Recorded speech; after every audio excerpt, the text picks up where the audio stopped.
पर्वत को लेने के लिए जब देवगढ़ और दानव मद्राचल पर्वत लेके आ रहे थे कि वो मद्राचल पर्वत दानवों की ओर झुक गया।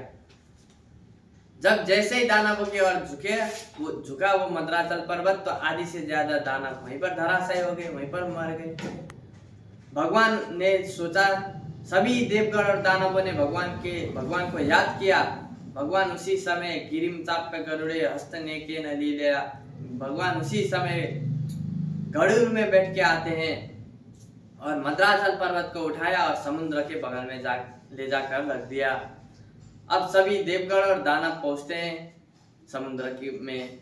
सभी देवगण और दानवों ने सोचा, यार पर्वत तो आ गया, अब नेति किसको बनाया जाए, रस्सी किसको बनाया जाए। तो सभी देवगण और दानव पहुंचते हैं वासुकी नाग के पास और सभी देवगण और दानवों ने कहा, तेनागराज मंत्र फल भागे न वासुकिम परिवीय गिरौ तस्मिन् नेत्रमथिम मुदान्विता।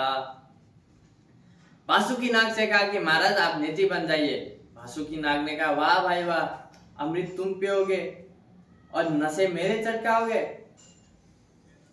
तो देवगण और दानवों ने कहा कि महाराज हम आपको थोड़ा सा अमृत दे देंगे।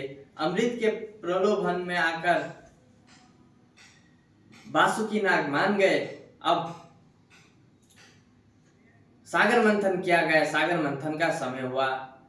भगवान ने कहा कि दानवों से, जाओ दानवों तुम पूंछ पकड़ो, और देवताओं से कहा कि जाओ देवगणों तुम मुंह पकड़ो। तो दानवों ने कहा कि वाह भाई, पूंछ तो अपशगुन होता है, आप हमें अपशगुन कराना चाहते हैं। तब भगवान ने कहा कोई बात नहीं, तुम मुंह पकड़ो। अब देवगणों ने पूंछ पकड़ा और दानवों ने मुंह पकड़ा। सागर मंथन किया गया। जब सागर मंथन किया गया तो वासुकी नाग ने विष भवन करना शुरू कर दिया। जैसे ही विष भवन करना शुरू कर दिया तो आधी से ज्यादा जितने भी वह दानव थे सब धराशायी हो गए, आधी से ज्यादा। अब भला वो थोड़ी कहते कि हम, उन्होंने तो कही है कि हम कश्यप के बेटे, अब भला वो थोड़ी कहेंगे कि आप हमें पूंछ पकड़ना है। तो आधी से ज्यादा दानव वहां पर धराशायी हो गए। सागर मंथन किया गया। सागर मंथन में से 14 रत्न निकले। सब मंथन चालू ही हुआ था, मद्राचल पर्वत डूबते जा रहा था सागर में। भगवान ने देखा, अरे यार भाई कुछ रत्न निकले ही नहीं, अभी तो मद्राचल पर्वत डूबते ही जा रहा है। तभी उसी समय भगवान कछुए का रूप धारण करते हैं, सागर में प्रवेश होते और अपने पीठ के ऊपर मद्राचल पर्वत को रख दिया।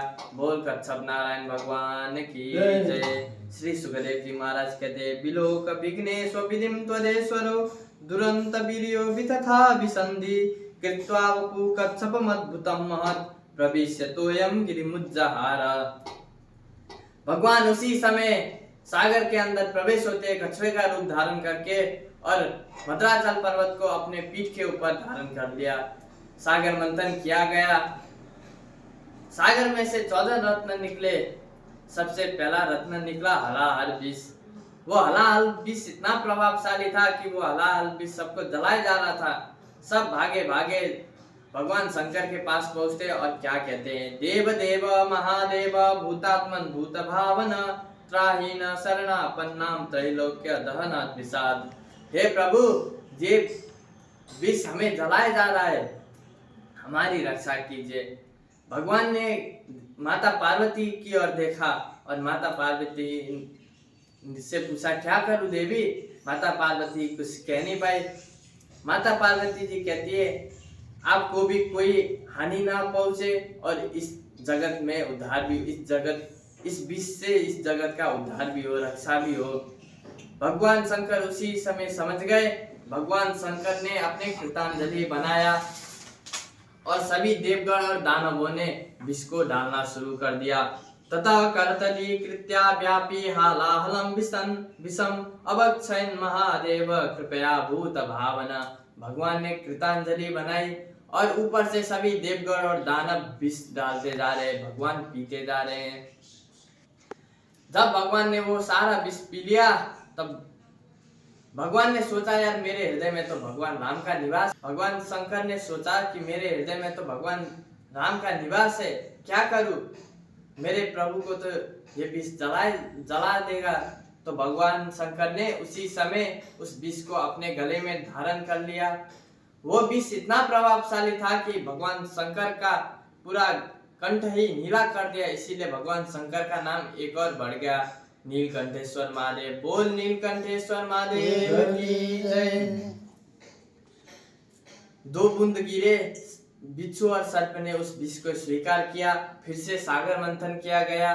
कामधेनु नाम की गैया निकली। ब्राह्मण साधु संतों ने कहा कि महाराज ये गैया हमें चाहिए। भगवान ने कहा ले जाओ। फिर से सागर मंथन किया गया। ऐरावत नाम का हाथी निकला।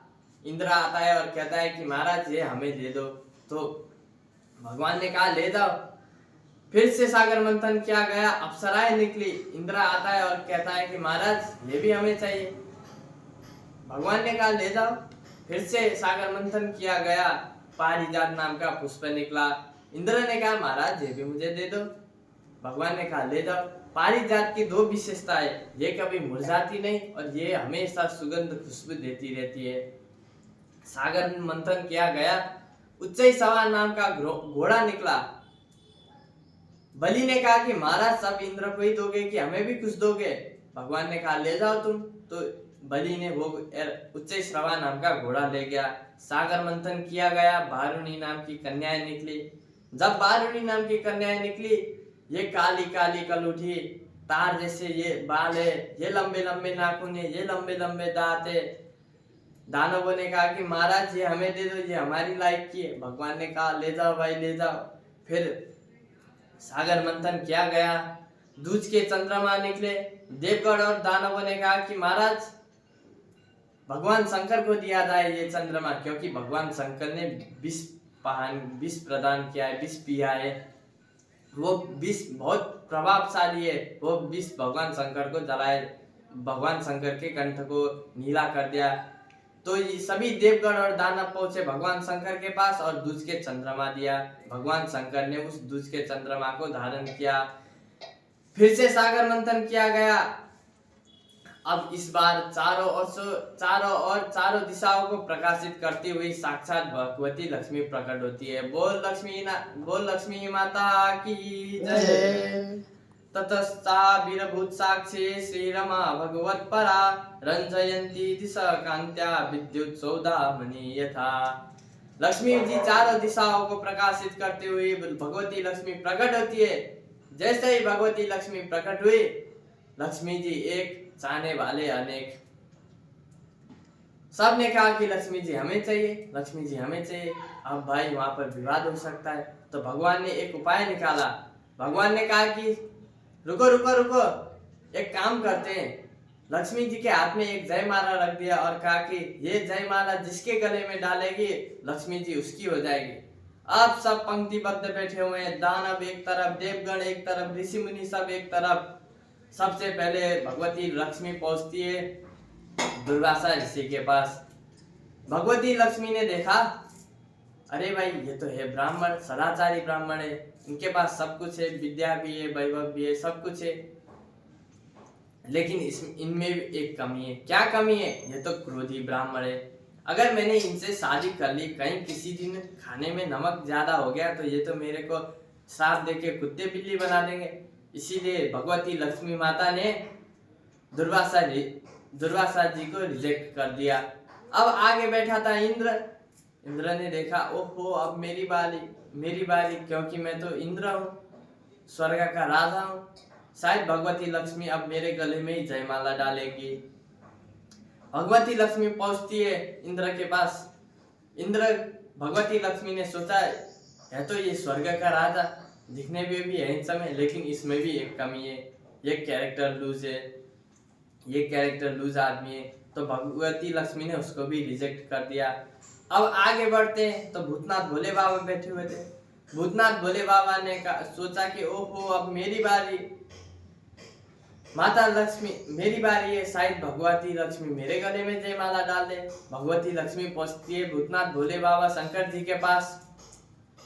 भूतनाथ लक्ष्मी जी ने देखा भूतनाथ भोले बाबा को कि इनमें तो है सब कुछ, समर्थवान है ये,